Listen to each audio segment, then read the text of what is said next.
First of all, I'd like to welcome everyone to Larm, and the focus of these seminars is very much, or question and answer sessions, or whatever you like to call them, is very much artists, musicians, creators who are multidisciplinary.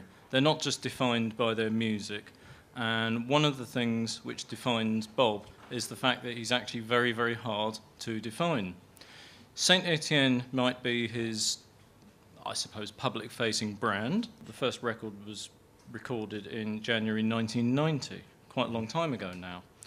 But before that, Bob was actually writing about music and writing about other things as well. He published his first fanzine in 1986, started writing for the New Musical Express in 1987, then started writing for the now defunct weekly British music paper Melody Maker in 1989.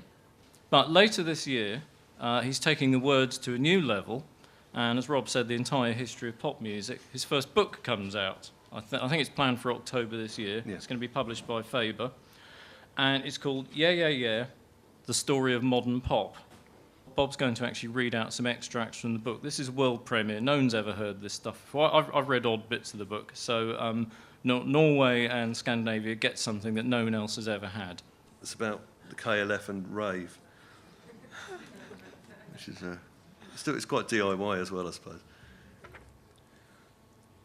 If you were forced to name your favourite group of all time, the Beatles would be a hard one to argue with, but so would the KLF. Their catalogue is patchy, deeply flawed, and they never made a consistently strong album.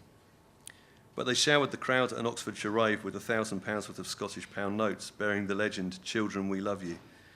They sent a bike courier to collect their Brit Awards in 1992. They were independent, euphoric, iconoclastic, and they were enormously successful in 1991. The KLF epitomised everything that had changed in pop since Acid House. They weren't young or pretty, but they had ideas, a lot of good ones, a lot of stupid ones, and they were smart enough to put them all into practice. They weren't afraid to be held up as fakes or derided as insincere. They welcomed it all. Originally, Bill Drummond was an art student in Liverpool, where he joined a band called Big in Japan.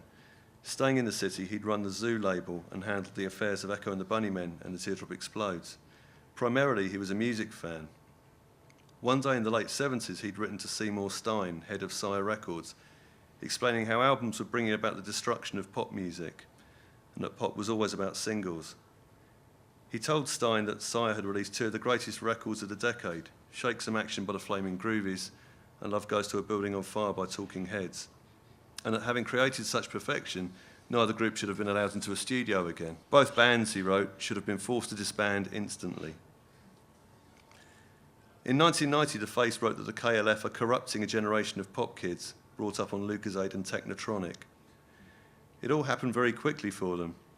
With What Time Is Love, they invented Stadium House. It became a number 5 hit at the end of 1990, and the KLF became stars. 3am Eternal, number 1, Last Train to Trans Central, number 2, and Justifies an Ancient, number 2, followed in 1991, a year in which they sold more singles than anyone else in Europe. The KLF took people by the hand. They said mischief is fun, mischief is good. They dumped a dead sheep at the 1992 British Phonographic Industry Awards after-show party. Everyone present pretended to be ignorant of its meaning. And with this, they bailed out, deleting their catalogue with immediate effect, just as the record industry started to go into irreversible decline. Sorry about that, by the way. In this way, they were truly heroic. Very few had been this smart, subversive, and successful. The KLF could have turned Britain into a nation of art terrorists. Theirs was the kind of misbehaviour that made up the spine of 20th century art. But the KLF weren't underground pranksters. They were on top of the pops. They were number 1. They had 5-year-old fans who would send them crayon drawings of the band. With the KLF split, the unitary forward motion of rave began to falter. It was inevitable. It couldn't self-sustain, as so much of its charm had been about an interruption of the status quo. How could you extend and regularise this project? By late 1992, house appeared to have run its course entirely as it mutated into the joyless, functional grooves of progressive house. Without the KLF as a guiding light, Rave's consciousness began to wander aimlessly over the pop cultural landscape. Candy Flip's Strawberry Fields Forever had had a canon-trashing point to make. Now Rave was chewing up odd bits of history, public information films, Dickensian characters, children's TV themes, and spitting them back as Sesame's Treat, Rhubarb and Custard, The Prodigy's Charlie, The Shaman's Ebenezer Good.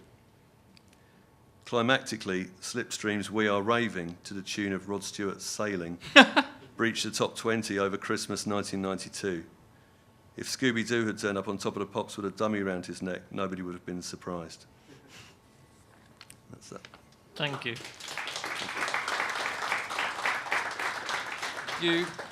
It's a great privilege to hear the things before anyone else has heard them. So thank you very much, Bob Stanley. Cheers, thank you. Thanks for coming.